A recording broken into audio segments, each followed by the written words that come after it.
অতীতপুরে এক ছোট শহর ছিল যেখানে প্রযুক্তি খুবই উন্নত ছিল না। তবে একদিন শহরের লোকজন একটি অদ্ভুত ফোন নম্বর পেতে শুরু করে। কেউ কেউ বলছিল ফোনটি একটি বিশেষ মানুষের কাছ থেকে এসেছে, যিনি মারা গেছেন বহু বছর আগে।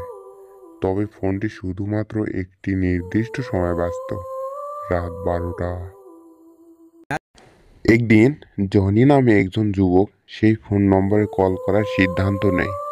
ফোনটা বেজে উঠতেই তার কানে একটি সুর শুনতে পায়।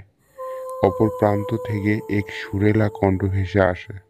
তুমি আমাকে জানো না, কিন্তু আমি জানি তুমি কে।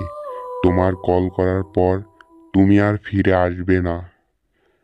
জীবনে প্রথমবার জনি ভয় পায়, কিন্তু তার কৌতূহল তাকে থামাতে পারে না। কোথা থেকে আসছেন আপনি? সে প্রশ্ন করে।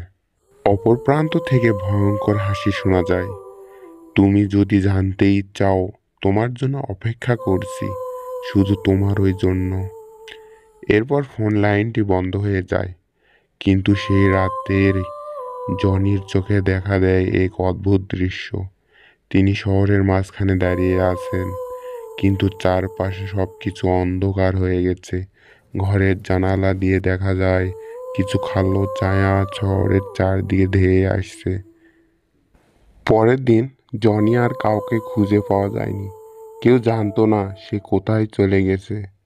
কিন্তু সেই ফোন নম্বর আজও মাঝে মাঝে শহরের কিছু মানুষের ফোনে দেখা দেয়, আর যারা কল করে তাদেরও কখনো দেখা যায় না। তবে শহরের মধ্যে শোনা যায় এক অদ্ভুত ভয়ের গুঞ্জন। যারা ফোনে কল করে তাদের আত্মা কখনো মুক্তি পায় না। তারা সেই ভয়াবহ রাতের কাছে ধরা পড়ে।